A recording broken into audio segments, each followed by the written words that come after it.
Okay, whenever. Yeah, we can start whenever. Ready.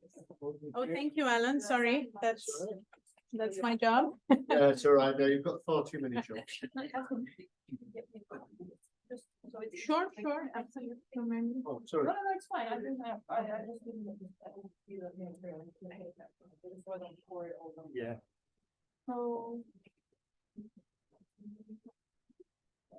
Okay.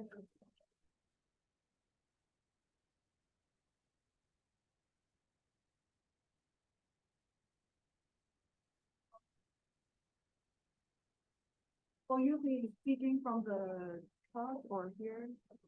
Or Are you happy to speak from the podium? Yeah. Okay.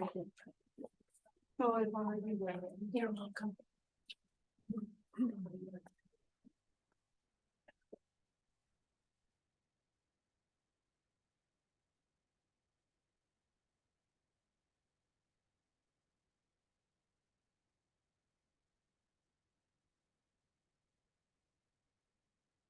Tom to get back.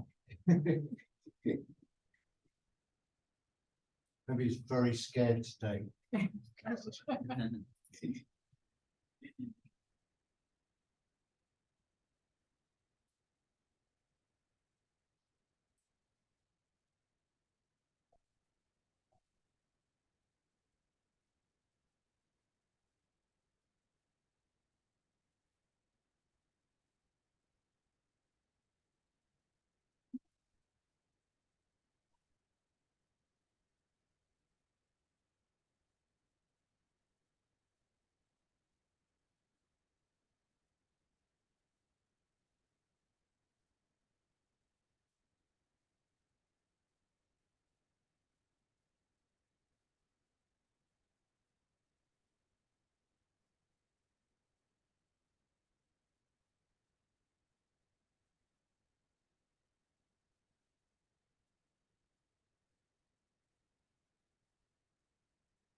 Hello, everyone. Welcome to the second day of the Hong Kong version of the Thanatic Ethics Conference.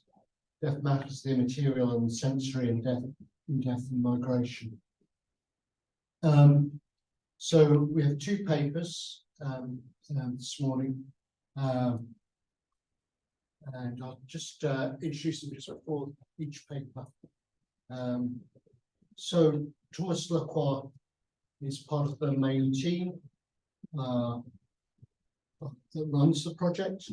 He's a geographer, CNSRS Director of Research, Centre for International Research for Sciences, Paris, and Fellow of the Institute Convergence Migrations. Thomas Lacroix works on the social and spatial aspects of transnational migratory worlds and the way they affect states and territories.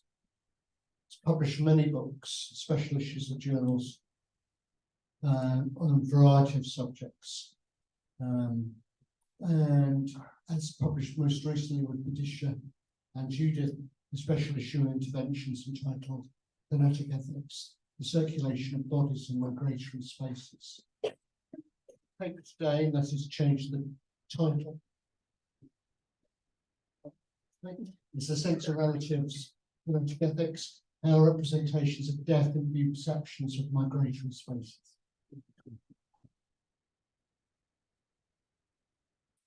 Thank you, Alan. Where is my? It's here. Yeah. Can I have keep my paper for me? No, it's possible to. No. No. Okay. Maybe I will. Okay.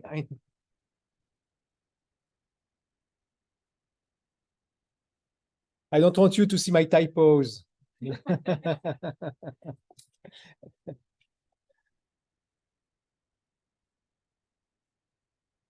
Finish my paper at 5 this morning, so.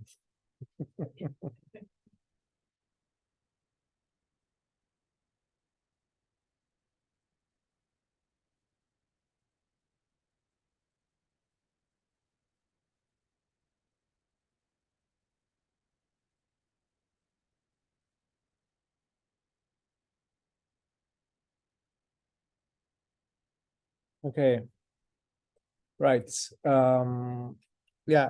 So yeah, as mentioned by Judith, we are not used to give papers in the conference we organize, but well, I wanted to size this. Well, my role usually is more to wrap up each event and draw some concluding lines.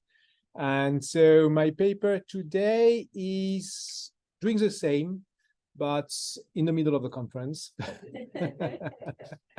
And yeah, I would like to take advantage of this opportunity to wrap up or to substantiate a little bit more what we understand as Thanatic ethics. It's a concept, it's an approach that's developed over time, which was enriched by the discussions. And now it's a good moment, a good time for me to get a step aside and see where we are. And since we are in a conference on the sensoriality, the sensory in Thanatic ethic spaces, I would like to try to draw a line between what Thanatic ethics is and how it informs perceptions of spaces. The perception of spaces in migration studies is not something which has been really studied common. And it's been, well, if we can trace back one first attempt to do so, it was by Abdelmalek Sayad, the Franco-Algerian sociologist of Algerian labor migration to France. And he highlighted the dualism of the perception of space expressed by the migrants, with the space of departure, which was largely perceived as a space of constraint, and while the place of settlement was seen as an El Dorado, as a place of self-achievement, of opportunities and wealth. And this dualism, of course, fits with the structuralist understanding of migration, which was dominant at that time, where you had push factors on the one hand and pull factors on the other. More recently, the transnationalist perspective, which focuses on the relations and the motive that underpins the relations maintained with the country of origins, has led us to nuance this perspective. And my take here is to introduce Thanatic ethics as a moral framework which informs differently. Oh, I'm sorry. Okay. it's an adventure, huh? All right. Okay. Shall I start again? Right. Where am I? Yeah, so my take here is to see Thanatic ethics as a framework which of informing space a different manner, with the place of departure in this framework is a place where the good death is possible.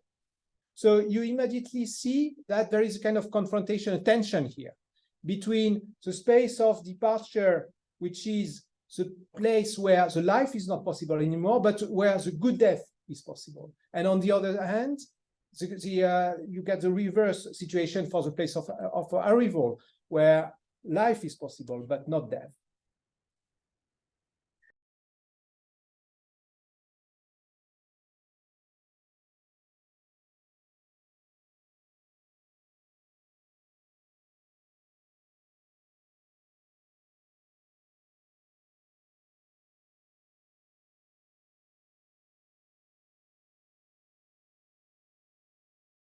Especially when it comes to prevention through deterrence policies. So this work builds on personal work. So this paper, sorry, builds on personal work and it relates to a book that I recently published, which is on the transnational society. So it's a self-promotion here.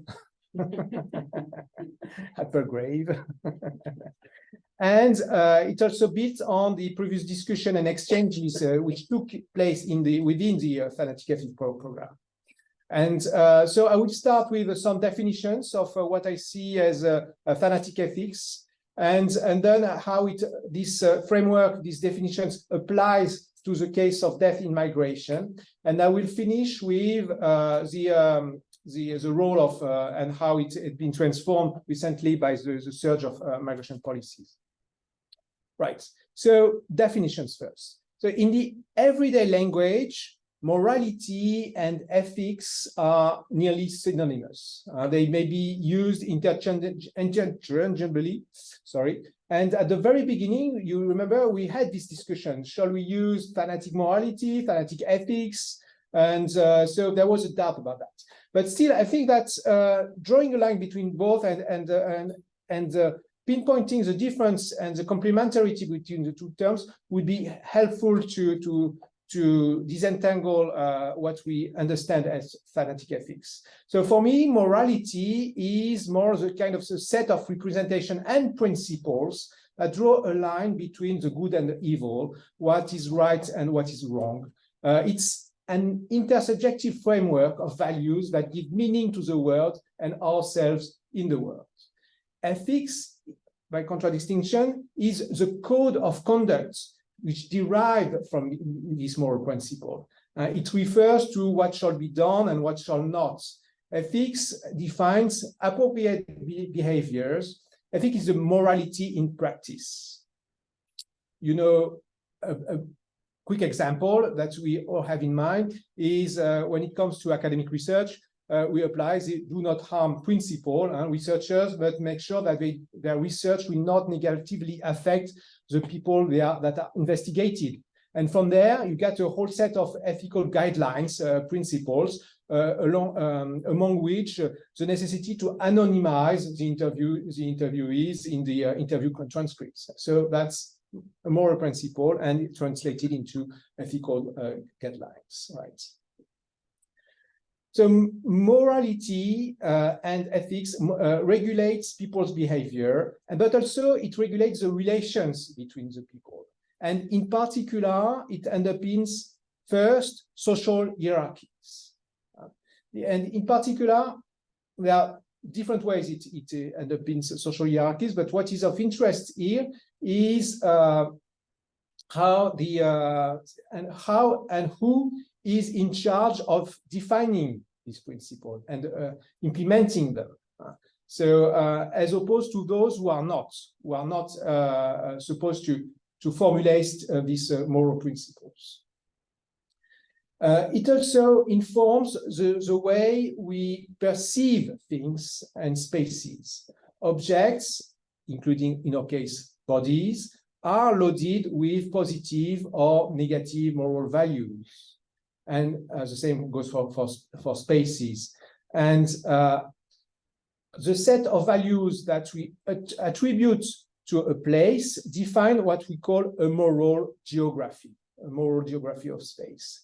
And that in turn affects the way we use these spaces, and it affects the people's spatiality. So it has a direct material effect on people's behaviors. And also, of course, it underpins our sensory perception of places and the feelings they elicit. The morality informs what Gernot Böhme would call the atmosphere, this subjective experience that emanates from a constellation of people and objects in a given location. Right. So moral principles, ethical guidelines, which informs in turns social hierarchy on the one hand, but also people, places, spaces on the other, right? Okay, so that's the framework. So how it applies to death in migration. So first, Thanatic morality can be understood as a set of principles that frame what we call the good death. So the good death is the key, the central, the core tenets of the Thanatic morality. And from this principle derives the Thanatic ethics. It is to say the ethics of being in order to be entitled to a good death. So it defines the life of the people before the death. But it also, of course, defines the behaviors of the people after the death. In that case, the code of conduct that follows the death, so the care of the body, but also the repair of the social fabric of those who are still alive and who grieve their loss.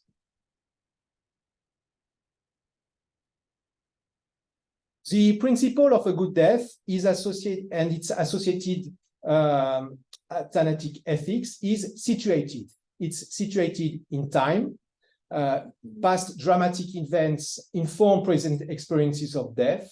And we talked about that with Alan yesterday. And when it came to, we raised this issue of the memory of the Middle Passage.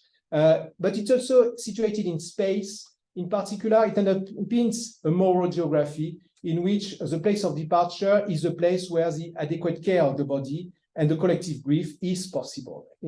As I mentioned in the introduction, in contradistinction, the place of settlement is a place of moral corruption, of foreign values, and of inadequate burial practices. And Céline Chance, yeah, yesterday you illustrated largely that in your presentation. You reported the anger of the local African community when they learned about the cremation of the deceased.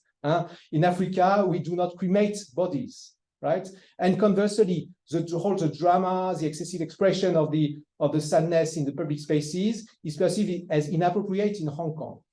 So it's situated, and the moral geography of so you get this moral geography of immigration, which I mentioned in the introduction, which opposes the El Dorado with the place where it's not possible to live, and which is now complicated with this moral geography of transnationalism, which is informed by this Thanatic morality. Okay, so Thanatic morality imbues the perception of place in immigration and immigration countries.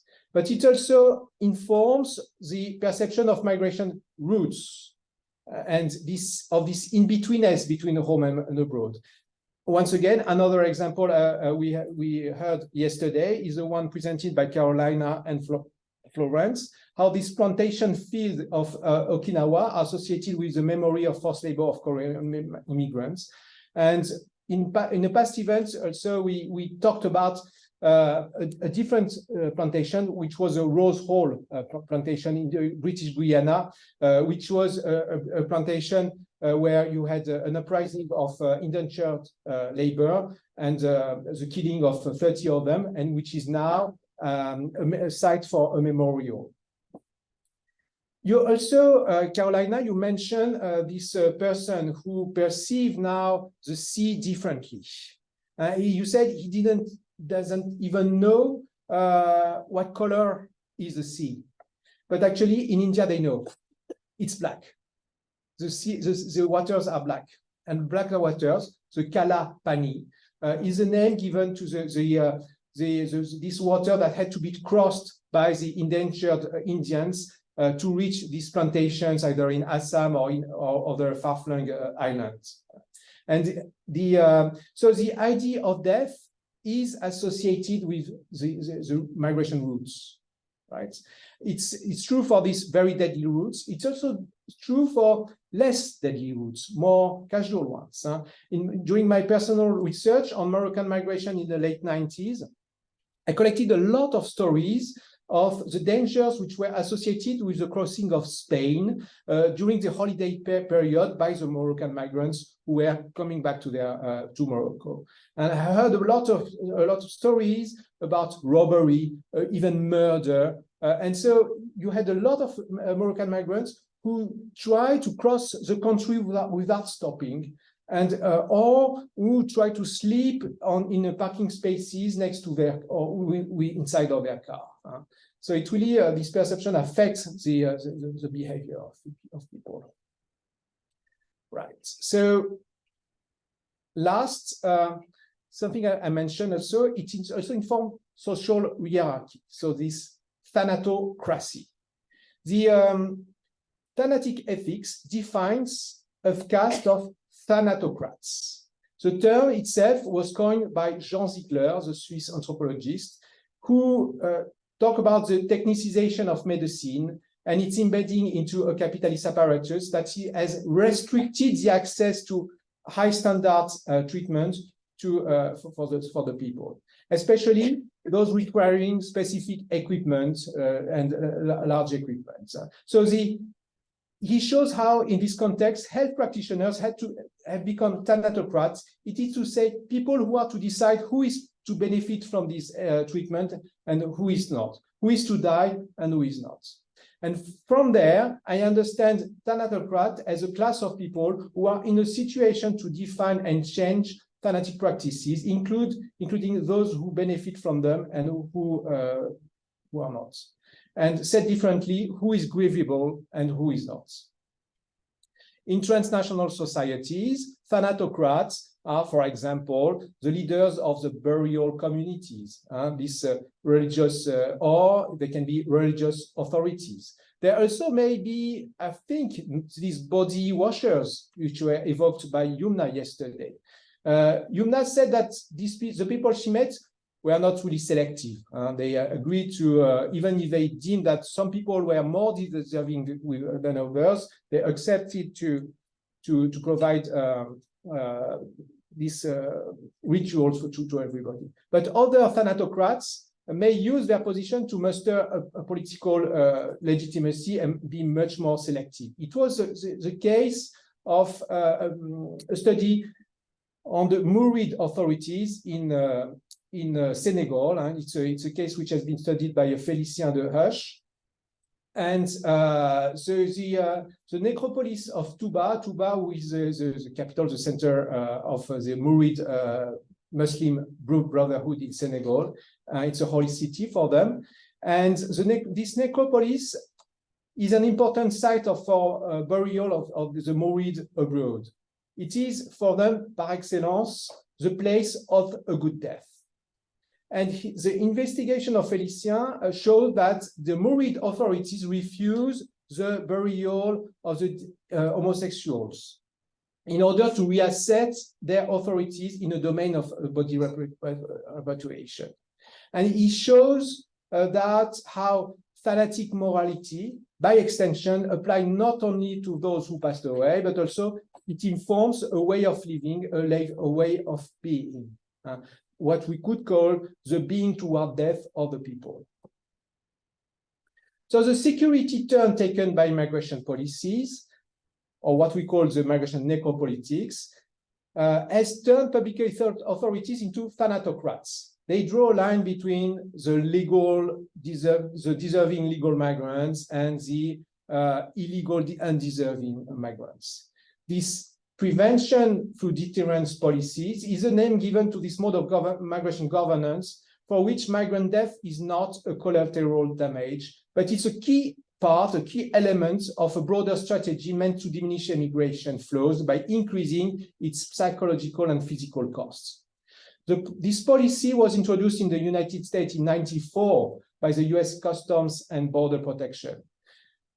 The aim is to block the crossing routes in order to force migrants into the desert and dangerous river crossings. A similar policy was initiated in the early 2000s in the Strait of Gibraltar, and then later in the whole Mediterranean area, with no more effect than a soaring number of deaths and the border and the thriving smuggling industry.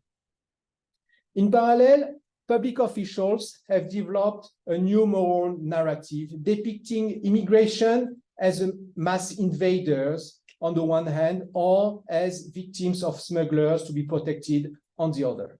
It's Chiara Denaro in Oxford who presented a paper on that. And so she really showed that this prevention for deterrence policies is characterized by the very ambivalent combination of police and humanitarian principles. It rests on a very Westphalian morality in which a nation state is a natural order to be protected. This moral framing imbues also the information campaigns undertaken in sending countries against the dangers of illegal immigration. In West Africa, NGOs and international organizations disseminate videos of survivors of capsized boats who tell their story in their perilous journey. In Indonesia, you get another example, which has been studied by John Watkins, and who studied the information campaign financed by Australia and undertaken by IOM, and in which preachers, be they Christians, Buddhists, Muslim, and these religious leaders were given model sermons to use when preaching. These sermons conveyed the idea that illegal migration is a violation of law and therefore a sin. So it's a moral infringement. State thanatocrats have thereby superimposed a new moral geography of migration to the moral framework produced by transnational societies. And both these moral geographies are deeply ambivalent. The necropolitical morality of the states distinguish between migrants according to their legal status. They are simultaneously enemies who subvert a Westphalian order and vulnerable actors to be protected. This morality has produced migration death spaces and also has erected the nation state as a territory to be defended. In contrast, the transnational moral geography opposes the Western Eldorado where life is possible but not death, while sending areas are perceived as spaces of social constraints, but also of moral authenticity. And we get this very complex entanglement of ambivalent moral frameworks that now underpins the power relation within, but also the sensory perceptions of contemporary migratory spaces. Thank you very much.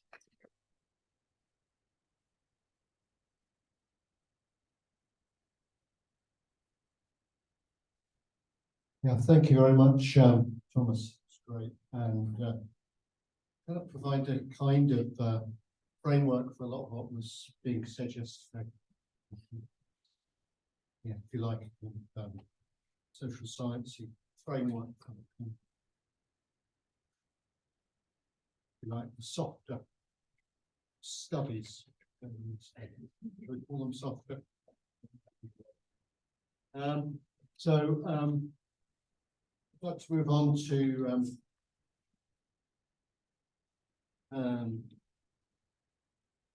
Kaja Ronsdal from the University of Oslo. She's associate professor in the field of leadership ethics, spiritual and existential counsel and chaplaincy in plural context at the Faculty of Theology, University of Oslo, Norway. Her research interests are in the lived practices and human encounters in civil society, addressing issues